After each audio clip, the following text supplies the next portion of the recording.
warahmatullahi wabarakatuh. Selamat pagi atau selamat sore. Hari ini kami berdua, Duet Maut, akan kembali membahas pertemuan kedua kita tentang lembaga-lembaga yang berinteraksi di pasar modal. Di kemarin kita udah bahas tentang pasar modal itu apa. Pasar modal kan tempat bertemunya pihak-pihak yang kelebihan dana dan pihak-pihak yang kekurangan dana. Nah, lalu pertanyaan selanjutnya, lembaga apa saja sih yang ada di sana? Gitu. Silakan Pak Nurul, kira-kira lembaga apa saja yang berinteraksi di pasar modal saat ini? Baik Pak Didi, jadi adik-adik sekalian, agar adik-adik paham bahwa pasar modal ini merupakan salah satu lembaga untuk berinvestasi yang memang di bawah naungan daripada Menteri Keuangan. Jadi di bawah Menteri Keuangan itu kan ada namanya Bapepam ya. Bapepam itu sekarang namanya berubah menjadi OJK, Otoritas Jasa Keuangan. Dulu namanya Badan Pengawas Pasar Modal. Iya, dulu namanya Badan Pengawas Pasar Modal Bapepam. Sekarang namanya Otoritas Jasa Keuangan atau OJK.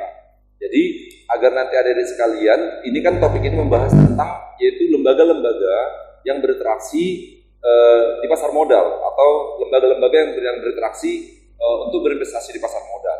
Jadi yang pertama lembaga yang memang berinteraksi di sana adalah OJK, Otoritas Jasa Keuangan. Seperti yang sudah tadi saya jelaskan, OJK ini merupakan suatu lembaga perubahan dari Bapepam. Oke, jadi OJK ini tugasnya adalah melakukan pengawasan terhadap seluruh kegiatan dan aktivitas yang ada di pasar modal Indonesia. Itu sebabnya Pak Didi, jangan takut orang dan jangan dipikirin investasi bodong. Ini pasar modal ini merupakan lembaga investasi yang memang keterlibatan pemerintah cukup besar. Nah, cukup besar dengan hadirnya Otoritas Jasa Keuangan. Jadi OJK ini dia mengawasi baik perbankan, lembaga-lembaga keuangan lainnya, dan salah satunya adalah mengawasi pasar modal. Nah, terus lembaga yang kedua, di sana ada Bursa Efek Indonesia. Bursa Efek Indonesia ini merupakan salah satu lembaga yang dibentuk oleh pemerintah untuk melakukan pengumpulan dana dari berbagai pihak yang memiliki dana lebih, yang nantinya akan disalurkan kepada perusahaan-perusahaan yang telah memenuhi syarat untuk memperdagangkan seluruh surat-surat berharganya pasar modal. Jadi Bursa Efek Indonesia ini merupakan salah satu lembaga yang memang bertugas untuk mengkoordinir, menyediakan sistem, dan sampai melaksanakan pola transaksi. Yang walaupun nanti ada lembaga-lembaga lain yang membantu mereka. Jadi Pak, pasar modal itu tempatnya, pengelolanya namanya Bursa Efek. Bursa Efek. Jadi pengelolaan pasar modal di Indonesia itu namanya Bursa Efek Indonesia. Itu merupakan salah satu lembaga. Ini lembaga yang kedua. Tadi lembaga pertama OJK, tugasnya pengawasan. Yang kedua adalah Bursa Efek Indonesia, yaitu merupakan lembaga pelaksana, operasional, tentang berinvestasi di pasar modal. Lembaga yang ketiga adalah yang disebut dengan lembaga clearing dan penjaminan, yang sering disebut dengan KPEI. Jadi KPEI ini nantinya akan bertugas, pada saat misalnya nanti kita berinvestasi di pasar modal, mereka itu harus mengkonfirmasi dulu, mengclearing, apakah instrumen yang diperdagangkan itu memenuhi syarat hukum atau tidak. Nah, terus mereka juga akan menjamin pada saat nanti misalnya KPI kan tugas mereka tadi melakukan clearing. Clearing itu berarti memastikan bahwa transaksi itu adalah sesuai dengan aturan hukum yang ditetapkan oleh OJK dan juga sistem yang ditetapkan oleh Bursa Efek Indonesia. Jadi nanti mereka meng-clearing dan menjamin bahwa transaksi ini sah. Sehingga jangan sampai nanti masyarakat yang menjadi investor itu sampai membeli suatu produk yang memang tidak memenuhi aturan-aturan hukum. Produk bodong. Produk bodong, ya. Lembaga yang keempat Pak Didi, ada yang disebut KSEI. KSEI ini disebutkan Lembaga Penyimpanan dan Penyelesaian. Oke, PT Kastodian Sentral Efek Indonesia ini biasanya dia akan nanti melakukan yaitu rekapitulasi tentang perubahan perpindahan kepemilikan. Jadi nantinya jangan takut. Nanti kalau udah kebeli, nanti nggak pindah pula dari orang, jangan takut Pak Didi. Jadi mereka itu ada lembaga KSEI yang khusus mengontrol itu semuanya. Terus di sini juga ada namanya emiten. Kalau emiten inilah perusahaan-perusahaan tadi yang telah memenuhi syarat berdasarkan pemeriksaan dari OJK dan pemeriksaan dari Bursa Efek Indonesia memenuhi syarat untuk memperdagangkan surat-surat berharganya baik saham dan obligasinya di Bursa Efek Indonesia. Ya, ini disebut emiten. Ini tadi yang disebut pihak-pihak yang membutuhkan dana tadi. Iya. Nah, jadi terus selanjutnya ada perusahaan efek. Perusahaan efek ini merupakan pedagang perantara, Pak Didi. Pedagang perantara ini kalau di Bursa Efek Indonesia ada banyak. Ada nanti MNC Sekuritas, ada nanti BNI Sekuritas, ada Panin Sekuritas, masih banyak lagi, ada sekuritas ya Pak? Iya, sekuritas. Jadi di sini kegiatan dari perusahaan efek ini, mereka ini menjadi pedagang perantara. Pengertian pedagang perantara ini Kalau bahasa kampungnya, mereka ini marketingnya, agennya. Jadi makanya di sini di perusahaan efek ini nanti ada yang disebut dengan broker. Broker itu merupakan orang yang bekerja di perusahaan sekuritas. Tugas mereka itu adalah memberikan penjelasan kepada orang yang ingin menjadi investor, terus memberikan masukan kepada yang sudah menjadi investor untuk kapan menjual, kapan membeli, atau saham-saham dan obligasi mana yang baik. Ya, jadi nantinya kalau kita sudah menjadi ingin menjadi investor di Bursa Efek Indonesia, kita tidak bisa beli saham atau obligasi tanpa kita terdaftar di salah satu perusahaan sekuritas.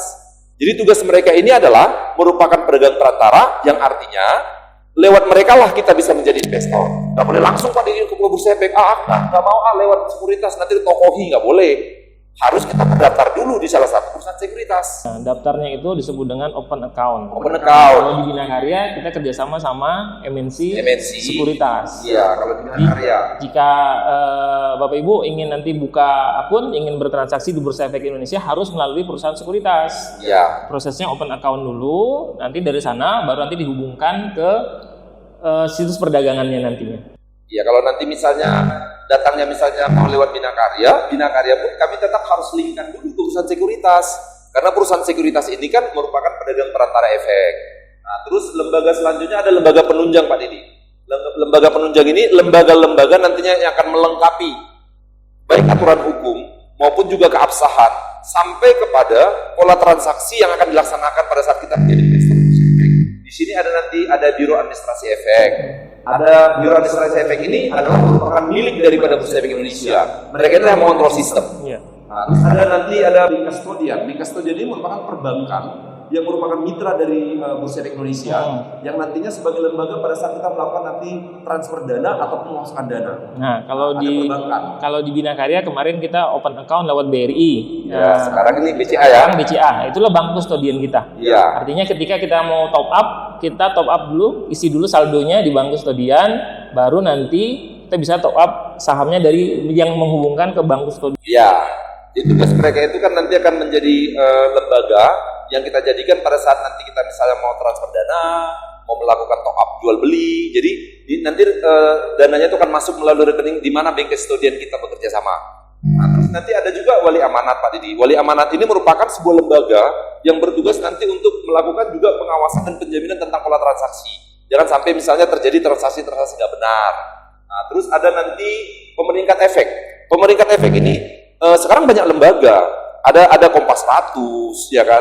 Ada nanti misalnya LQ45. Jadi ada berbagai lembaga pemeringkat. Jadi tugas mereka ini nantinya melakukan analisis tentang perkembangan pasar modal. Jadi biasanya mereka hampir tiap hari Pak Didi memberikan misalnya ada Kompas 100 misalnya salah satunya. Kompas 100 ini setiap harinya akan menunjukkan saham-saham yang berada pada peringkat 1 sampai peringkat 100. Nah, jadi ada di sana lembaga pemeringkat. Ada nanti lembaga penilai harga efek Indonesia atau IBBA. Tugas mereka ini akan melihat kewajaran harga efek itu. Karena terkadang begini Pak Didi, kadang harga itu tidak wajar karena memang terjadi faktor psikologis di pasar, ya kan? Sehingga pada saat nggak wajar, maka nanti lembaga IBBA ini akan melakukan kontrol. Ini harga nggak wajar. Apa penyebabnya? Pada saat nggak wajar, sementara bisa saja dihentikan dulu perdagangannya, diberhentikan dari papan perdagangan. Oh, berarti kalau ada nanti saham-saham yang disuspend perdagangannya karena terjadi kenaikan harga yang luar biasa, itu berarti karena ulahnya inilah Pak ya? Iya. Oh iya. Suspend dulu. Sementara mereka di-off-kan dulu dari papan perdagangan. Jadi ada lembaganya namanya lembaga IBBA. Terus ada lagi nanti lembaga penyelenggara program perlindungan investor efek Indonesia atau SIPF. Mereka ini juga memberikan perlindungan hukum kepada investor. Ada kalanya misalnya begini, pada saat misalnya terjadi kita misalkan kesalahpahaman atau kesalahan pola transaksi antara investor dengan perusahaan sekuritas tentunya, karena kan kalau emiten itu kan tidak mau tahu, penting dia sudah menitipkan surat-surat berharga dia kepada perusahaan sekuritas. Jadi pada saat terjadi misalnya pola transaksi, contohnya begini Pak Din, ada kalanya begini, terkadang kita sudah merupakan salah satu anggota perusahaan sekuritas, kita melakukan transaksi, kita sedang kekurangan dana sehingga ditalangi oleh perusahaan sekuritas. Jadi pada saat terjadi permasalahan, misalnya pada saat deadline, saya selaku investor yang meminjam uang perusahaan sekuritas tidak sanggup pada tanggal itu, maka bagaimana proses selanjutnya, gitu kan? Agar tidak terjadi permasalahan, ada nanti yaitu lembaga namanya SIPF untuk melakukan perlindungan untuk itu. Sehingga nanti jangan sampai salah paham. Jadi beda Pak Didi. Kalau misalnya Pak Didi pinjam uang saya, nggak dibayar-bayar, paling Pak Didi kejar-kejar. Kalau ini nggak ada aturan mainnya Pak, ada lembaganya. Terus ada Teachme dan Ikemel. Teachme dan Ikemel ini merupakan juga lembaga penunjang di pasar modal. Tugas mereka itu memberikan pendidikan, pelatihan, ya kan. Jadi nanti kalau ada misalnya orang-orang yang pengen paham lebih jauh tentang pasar modal atau mau ikut sertifikasi, atau misalnya mereka juga ingin terlibat tentang menjadi analis pasar modal, mereka harus bergabung di Teachme. Nah, terus ada profesi juga Pak Didi yang nantinya akan terlibat, ada akuntan. Akuntan ini tugasnya untuk melakukan audit karena laporan keuangan yang dipublikasikan oleh emiten itu harus memang sudah audited. Sehingga ada di dalam akuntan. Apakah semua akuntan? Tidak, hanya akuntan yang sudah terdaftar di Bursa Efek Indonesia. Jadi Pak, pertanyaannya bagaimana kalau perusahaan itu tidak menerbitkan laporan keuangannya? Oke, jadi kalau perusahaan itu tidak menerbitkan laporan keuangannya, karena memang ada aturan dari Bursa Efek Indonesia, berarti perusahaan itu akan di delisting buat sementara sampai dia memenuhi kewajibannya. Makanya terkadang begini Pak Didi, ada perusahaan itu terkadang misalnya Januari dia masih masuk, di Februari, Maret, April nggak masuk. Kenapa? Karena memang salah satunya penyebabnya karena laporan keuangannya tidak dipublikasikan, atau yang dipublikasikannya itu bukan hasil audit dari akuntan yang memang ditunjuk oleh Bursa Efek Indonesia. Nah, terus ada juga di sini lembaga profesi notaris. Notaris ini merupakan juga notaris yang sudah memiliki izin dari Bursa Efek Indonesia. Tugas mereka ini adalah membuat misalnya keabsahan tentang pada saat terbitan saham perdana, tentang penambahan saham, keabsahan surat-surat pada saat mereka misalnya melakukan pengajuan juga untuk memperdagangkan saham dan obligasinya. Terus termasuk statuta perusahaan yang harus jelas. Itu tugas notaris. Mengabsakannya. Terus ada di sana profesi penilai, appraiser. Appraiser ini bertugas biasanya untuk pada saat perusahaan itu akan melakukan penambahan penerbitan saham, ya kan? Apakah melalui opsi nanti atau bagaimana? Itu mereka kan harus melaporkan dulu ke Bursa Efek Indonesia tentang perkembangan perusahaannya. Jadi untuk melaporkan perkembangan perusahaannya itu Pak Didi, itu kan nggak boleh mereka yang menilai. Ada sebuah profesi, lembaga independen, namanya appraiser. Hasil penilaian mereka namanya appraisal, untuk melihat pantas nggak perusahaan ini melakukan penambahan surat berharga yang mau dipasarkan di Bursa Efek, atau misalnya mungkin pada saat dinilai ternyata perusahaan ini dilihat bakal kolaps, itu akan merupakan lampu merah dari tim penilai ini untuk dilaporkan ke Bursa Efek Indonesia bahwa perusahaan ini buat sementara mungkin di-off-kan dulu karena memang udah lagi rugi-ruginya, ya kan, asetnya pun udah bermasalah. Nah, jadi ada lembaga penilai Pak Didi. Terus ada lembaga konsultan hukum. Kalau lembaga konsultan hukum ini posisinya di pasar modal ini, mereka ini akan terlibat pada saat terjadi sengketa, baik antara investor dengan perusahaan sekuritas, baik antara perusahaan sekuritas dengan emiten, atau mungkin dengan pihak-pihak tertentu yang ada di Bursa Efek, di mana di konsultan hukum ini mereka itu akan membahas tentang permasalahan-permasalahan hukum hubungannya dengan orang-orang yang terlibat di Bursa Efek Indonesia. Tetapi walaupun demikian di bagian konsultan hukum ini Pak Didi, di Bursa Efek ada namanya lembaga arbitrasi. Lembaga arbitrasi itu masih merupakan bagian konsultan hukum ini, di mana mereka ini biasanya kalau subbagiannya ada arbitrasi di sini menyelesaikan seluruh permasalahan sengketa di Bursa Efek ini dengan menempuh jalur damai dengan kesepakatan. Terus berarti pihak yang selanjutnya yang terakhir adalah investor, ya kita masyarakat. Kalau ditanya siapa itu investor, yaitu masyarakat yang memiliki potensi untuk membeli saham dan obligasi pasar modal. Mereka itu dikatakan investor kapan menjadi sah sebagai investor? Saat mereka udah terdaftar di salah satu perusahaan sekuritas, sudah open account seperti Pak Didi bilang tadi. Jadi siapa aja Pak yang boleh? Bukan hanya warga negara Indonesia, warga negara luar pun boleh.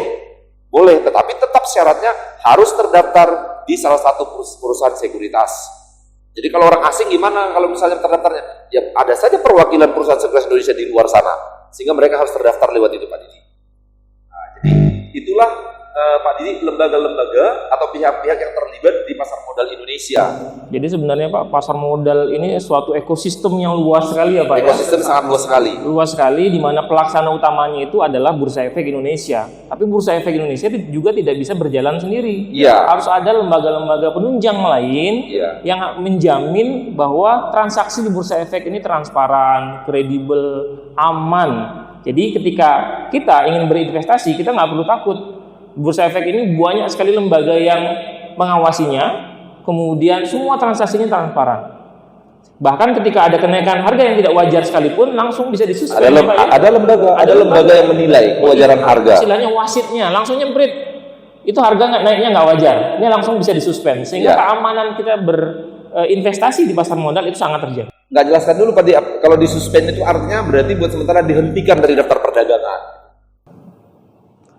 Selanjutnya Pak Nurat, di pasar modal itu kan ada dua jenis pasar ya Pak ya. Ada namanya pasar primer atau pasar perdana, dan ada juga namanya pasar sekunder. Ya. Apa ya Pak yang jadi perbedaannya? Oke, gini Pak Didi, adik-adik sekalian, pada saat kita ingin memulai bertransaksi atau berinvestasi di Bursa Efek Indonesia atau di pasar modal, itu kan ada dua pasar yang pada umumnya bisa kita temui, walaupun nanti di bawahnya itu ada sub-sub pasar lainnya, ya, yaitu ada pasar perdana disebut dengan pasar primer, ada pasar sekunder, ya kan, pasar sekunder. Nah, walaupun nanti di bawah pasar sekunder itu nanti ada yang disebut dengan pasar tunai, ada pasar negosiasi, sudah. Jadi kalau di pasar primer ini begini Pak Didi, di pasar primer ini yaitu yang kita boleh beli di sini hanyalah saham-saham perdana. Pengertian saham perdana itu adalah saham-saham yang artinya kita masih membelinya dari agen penjual, bukan dari agen bursa. Agen penjual itu salah satu lembaga yang memang sudah ditunjuk oleh emiten untuk nanti memasarkan, memperdagangkan efek-efek mereka. Jadi di sini pertama ciri-cirinya kalau di pasar perdana ini, pertama harga belinya tetap, tidak ada di sini tawar-menawar. Jadi kalau sebuah perusahaan atau emiten pertama kali menerbitkan sahamnya misalnya harga Rp200, ini nggak bisa ditawar Pak Didi, karena ini pasar perdana. Oke, yang kedua kita membelinya dari agen penjual, bukan dari agen bursa. Pengertian penjual itu sebuah lembaga yang dipercayakan oleh emiten itu untuk memasarkan surat-surat berharga mereka. Terus itu saya jelaskan di sini hanya ada aksi beli. Di pasar perdana ini nggak ada aksi jual. Nah, di sini hanya aksi beli, sudah. Terus selanjutnya kalau di pasar perdana ini kan adalah perusahaan-perusahaan yang memang baru pertama kali misalnya dia disebut dengan IPO namanya. IPO itu Initial Price Offering. Public offering. Initial Public Offering. Berarti dia baru pertama kali dia melakukan penawaran perdana. Jadi kalau kita misalnya mau membeli saham-saham perdana, ya ke pasar perdana lagi tadi, pasar primer tadi. Nah, kalau di pasar sekunder, kalau di sini kan pertama, kalau di sini bisa terjadi jual beli, bisa jual, bisa beli. Tawar menawar Pak ya. Tawar menawar sudah. Nah, di sini sudah ada harga pasar yang kita ikuti sebagai cuan. Kalau tadi pasar primer nggak ada harga pasar, ini harga tetap, harga penerbitan, namanya initial price. Nah, kalau di pasar sekunder ini terjadi jual beli, terjadi tawar menawar, terus selanjutnya kita membelinya pun dari anggota bursa. Pengertian anggota bursa itu berarti dari investor lain melalui perusahaan sekuritas yang ada terdaftar. Nah, terus di sini juga akan ada berbagai pola-pola tertentu. Ada namanya pasar tunai. Pasar tunai itu berarti pada saat terjadi transaksi hari ini harus dia bayar. Itu kalau di pasar sekunder. Ada pasar negosiasi. Pasar negosiasi ini kan terjadi kan gini. Ada orang menjual sahamnya itu tidak komplit satu lot. Kalau dulu kan satu lot itu 500, sekarang satu lot 100. Jadi ada orang terkadang menjual sahamnya itu Pak Didi nggak semua, hanya 50 lembar. Terus dia cari lagi investor lain melalui perusahaan sekuritas untuk memenuhi sampai satu lot. Karena tidak boleh di bursa efek itu peraturannya itu melakukan transaksi di bawah dari satu lot. Nah, jadi itu namanya pasar negosiasi. Itu berada di pasar sekunder, Pak Didi. Nah, itulah perbedaan pasar antara pasar perdana, pasar primer dengan pasar sekunder tadi. Walaupun sekarang ini sedang dikembangkan namanya papan akselerasi. Papan akselerasi ini adalah merupakan emiten-emiten yang ingin memperoleh permodalan dari pasar modal. Mereka berada di papan akselerasi yang nantinya mereka ini cikal bakal menjadi emiten selanjutnya. Jadi di papan akselerasi ini adalah perusahaan-perusahaan membutuhkan dana yang nantinya akan dibantu oleh Bursa Efek Indonesia melalui berbagai produk-produk yang ada di pasar modal, walaupun mereka belum listing. Tapi namanya di papan pengembangan. Seperti jadi inkubasi gitu ya Pak ya. Agar perusahaan masih kecil, belum terlalu besar untuk bisa IPO sendiri, maka dibantu oleh Bursa Efek Indonesia dimasukkan ke papan akselerasi. Dimasukkanlah di papan akselerasi. Sehingga nantinya dia semakin lama makin besar, makin berkembang melalui permodalan yang diberikan dari pasar modal itu ya dana kita juga para investor.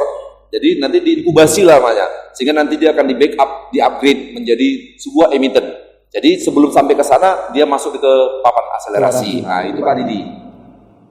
Oke, itu perbedaannya pasarnya. Jadi ada yang utama sebenarnya pasar primer dan pasar sekunder. Tapi pasar sekunder nanti ada banyak turunannya, ada pasar tunai, ada pasar negosiasi, dan ada pasar akselerasi. Oke, cukup itu saja. Nah, karena begini, kalau misalnya tentang lembaga-lembaga tadi, tentang bagaimana pola pasar tadi, nanti di materi jelas. Tupoksi, tugas dan tanggung jawab masing-masing lembaga itu ada di materi yang nanti kita bagikan. Nanti adik-adik bisa mempelajarinya. Juga tentang pasar itu bagaimana pola transaksinya dan bagaimana perlakuan-perlakuan khusus itu nanti bagaimana misalnya syaratnya suatu perusahaan bisa masuk IPO, ya kan, initial public offering, bagaimana syaratnya suatu perusahaan itu bisa bertahan tetap bisa mempertahankan perdagangan saham dan obligasinya di pasar sekunder. Nanti di materi jelas Pak Didi. Nanti kita bagikan ke semua mahasiswa di Google Classroom sama di grup ya Pak Didi ya. Oke, terima kasih adik sekalian. Terima kasih Pak Didi atas penjelasannya. Oke. Cukup itu yang akan kita sampaikan hari ini untuk pertemuan kali ini. Pantengin terus kita di grup kita di Google Classroom. Oke, assalamualaikum warahmatullahi wabarakatuh. Sampai ketemu.